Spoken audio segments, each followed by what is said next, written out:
après, je ne sais pas si vous en êtes rendu compte, après avoir lu l'Évangile, j'ai senti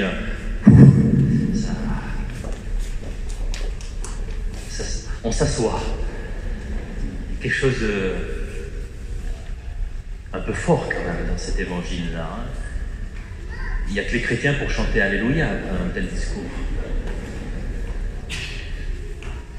Et voyez, tous les jeudis matins, on médite l'Évangile entre confrères. C'est un temps de chapitre. Et un de mes confrères a relevé un verset que je n'avais pas noté. Ça ne m'avait pas marqué.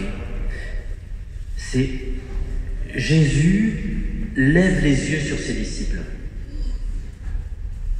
Jésus lève les yeux sur ses disciples. Dans mon imaginaire, et en plus avec certains d'entre vous, je reviens de Terre Sainte, je voyais sur la montagne. Dans Saint Matthieu, il est plutôt sur la montagne. Donc il peut prendre un point surélevé pour discuter, pour faire son enseignement. Tandis que là, il redescend de la montagne, il est sur un terrain plat. Et il lève les yeux vers ses disciples. Alors c'est la position du maître, de l'enseignant, mais je crois qu'il y a plus que ça. Il lève les yeux vers ses disciples. Et ce confrère disait, mais Jésus, il a un regard qui élève. Jésus a un regard qui élève. Vous voyez, entre parenthèses, c'est le fait d'avoir prié avec mes confrères qui m'a montré ce verset et cette image qui est pour moi très féconde. Jésus a un regard qui élève. Et je pense que vous pouvez remercier les gens avec qui vous partagez la parole de temps en temps, avec votre conjoint, avec vos enfants, vos amis. Parce qu'il y a des grâces, hein, quand on partage la parole avec un frère, une sœur, conjoint, enfant, ami. Il y a une grâce. Il y a des choses qu'on ne voit pas tout seul. C'est les frères et les sœurs en Jésus qui nous les montrent. Je ferme la parenthèse. Un regard de Jésus qui élève. Merci confrères. Dites merci à vos conjoints, à vos amis, vos enfants. Vous voyez, et ce regard Jésus qui élève, c'est pas un regard qui m'infantilise. Je ne me sens pas manipulé par Jésus. Je peux regarder ailleurs. Je suis libre. Je ne suis pas dépendant du regard de Jésus au sens mauvais. Vous voyez, c'est un peu comme s'il me disait « Jean-Luc, fais ce que tu veux, seulement n'oublie pas que je t'aime. Fais ce que tu veux, seulement n'oublie pas que je t'aime. » Et je crois qu'il dit cela, Jésus, à chacun d'entre nous, quand il nous regarde, quand il nous élève dans son regard. Il dit ça à chacun d'entre nous. Il le dit à Magali, à Pierre-Louis, il le dit à Mathilde, à Gersande, à Camille, il le dit à Abdoulaye, il le dit à toi, hein, Abdoulaye. Il te regarde et il dit, Abdoulaye, tu peux faire tout ce que tu veux, hein, tu es libre. Seulement n'oublie pas que je t'aime. Il le dit à Diana, et il le dit à tant d'autres, à Laetitia, à Hervan.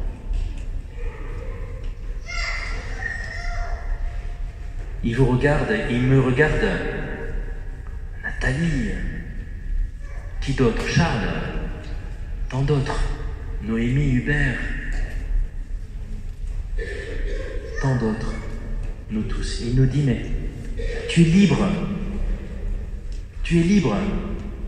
Seulement, n'oublie pas que je t'aime. N'oublie pas que je t'aime.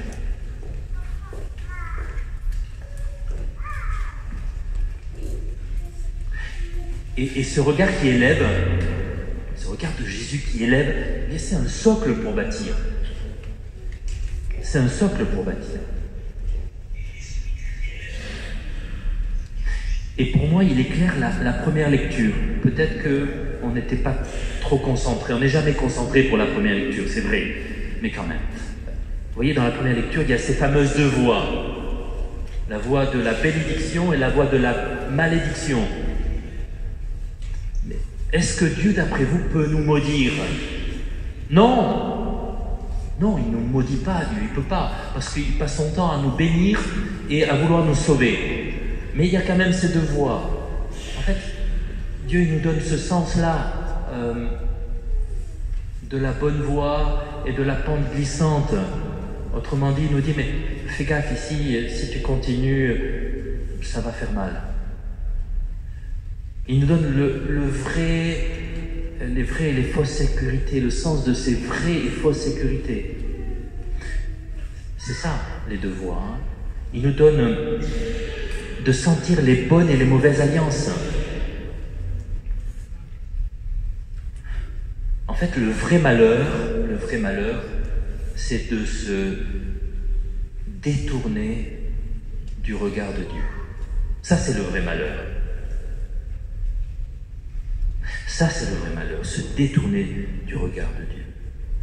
Fais ce que tu veux, seulement n'oublie pas que je t'aime.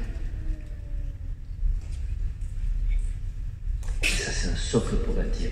Moi, ça me nourrit, je ne sais pas vous, mais ça me fait du bien. Et ça me recadre. Ça m'ajuste. Vous voyez, Saint François, lorsque il parle de sa vie avant sa conversion, il dit « Je vivais dans les péchés. » Je vivais dans les péchés. Ça, c'est sa vie avant sa conversion. Et alors, on a nos spécialistes franciscanistes, on a nos médiévistes, nos étudiants qui disent « C'était quoi ces péchés-là » Alors, ils font la liste des péchés. Alors, il a tué, peut-être, il a volé, peut-être, il a... etc., etc., et aussi etc. Mais en fait, on peut sourire, je crois, et on peut... C'est pas une liste. C'est pas une liste. On s'en moque des listes de péchés. C'est que François vivait sans le regard de Dieu. Même s'il était dans une culture chrétienne, il vivait sans ce regard. Et il ne regardait pas Dieu non plus.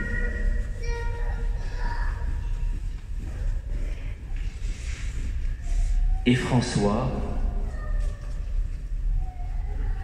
il crevait parce que ses entrailles étaient vides. Sensation de vide dans les entrailles. Absence de sens à sa vie. Il crevait de ça.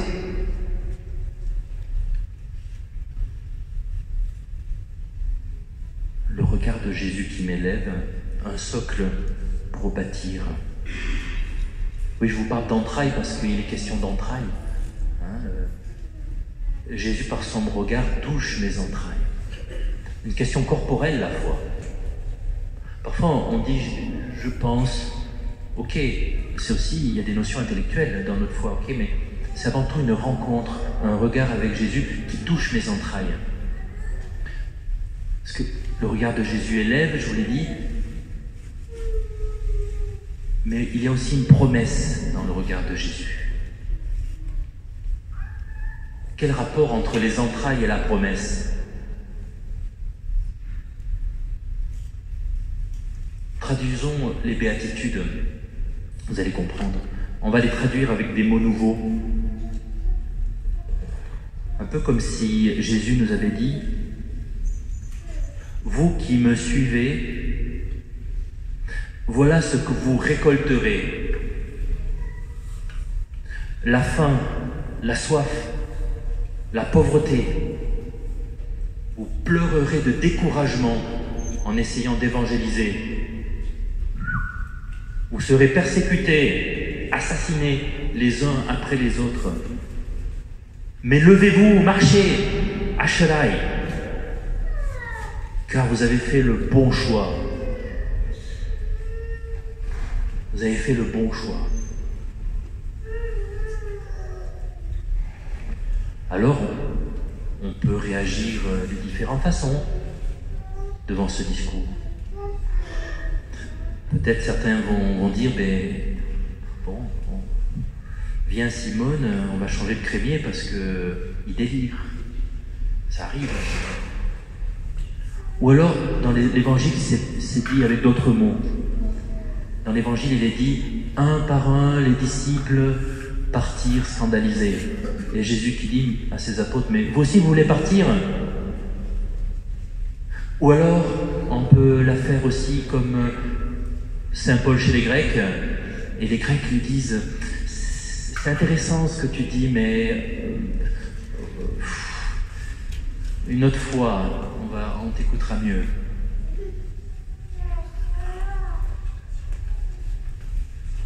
Et on se retrouve comme après la lecture de l'Évangile. Mais en fait, Jésus, il annonce les béatitudes parce qu'il les vit lui-même.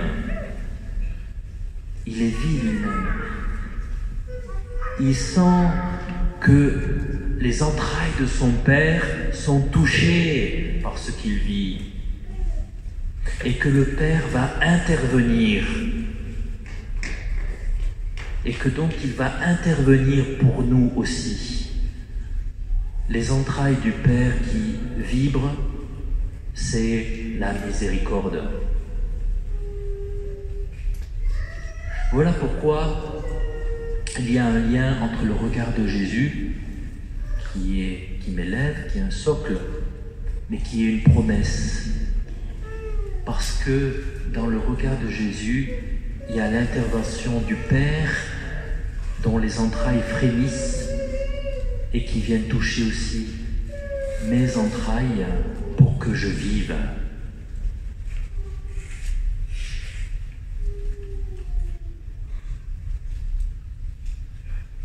Le combat est déjà gagné pour Jésus. Voilà pourquoi c'est une béatitude. Il y a une promesse de vie. La résurrection est annoncée dans les béatitudes.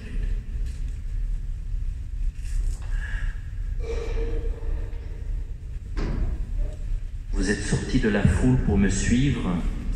Vous n'êtes pas partis, vous n'êtes pas partis pour récolter les honneurs, ni les richesses, mais pour vivre avec les entrailles qui vibrent.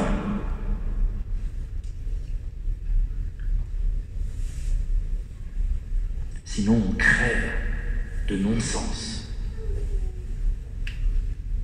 Le regard de Jésus qui m'élève un socle pour bâtir, le regard de Jésus qui est une promesse de vie.